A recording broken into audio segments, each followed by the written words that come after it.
Hi, Nick Dogle, North State Law, where we safeguard your professional license so you can get back to business. Thanks for joining me again today. Today we're going to be discussing reporting requirements for nurse practitioners in regards to when they are required to report to their supervising physician. So as everybody watching this video is or should be aware that there is a collaborative practice agreement that's required for all nurse practitioners in the state of North Carolina. So the first thing that you look at is you get your collaborative practice agreement in writing, lays out the medical acts that the nurse practitioner is competent to perform. And when you first have that collaborative practice agreement, every single month you have to set up a meeting with your supervising physician and or a secondary physician if you have one. Those meetings need to be documented. It needs to lay out what happened at the meetings, when the meeting took place, obviously the substance of it need to be dated and signed by whoever that's attending. That's nurse practitioner, supervising physician, and the secondary physician if you guys end up having one. So next thing to consider as far as reporting requirements is once you get through those first 6 months, then it goes into just every 6 months after that where you have those meetings that I was just discussing.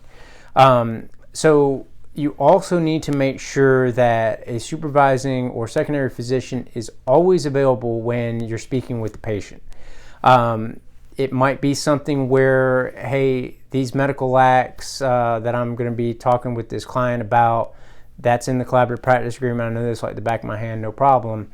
Well, things might turn from Z to X or to M. It might be something completely different once you get in there and start talking with somebody. And then you might be needing to confer with your supervising or secondary physician, and they have to be readily available per the North Carolina Board of Nursing and the Joint Committee.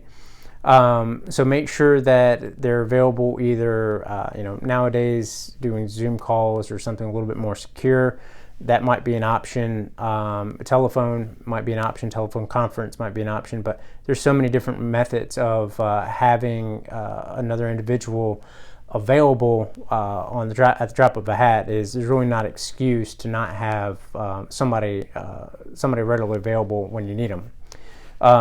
Plus, everybody should be on the same page of when patients are coming in. So there's no excuse, oh, this wasn't on my calendar, I didn't know.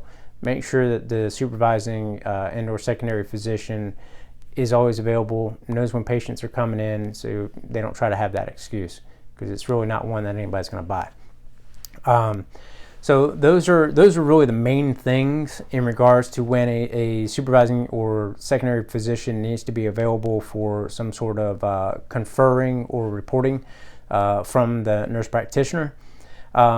That's going to be all we have for today, and thanks for joining us. If you have any questions on anything or kind of maybe a little bit more of an in-depth discussion about this topic, I'm happy to have that with you.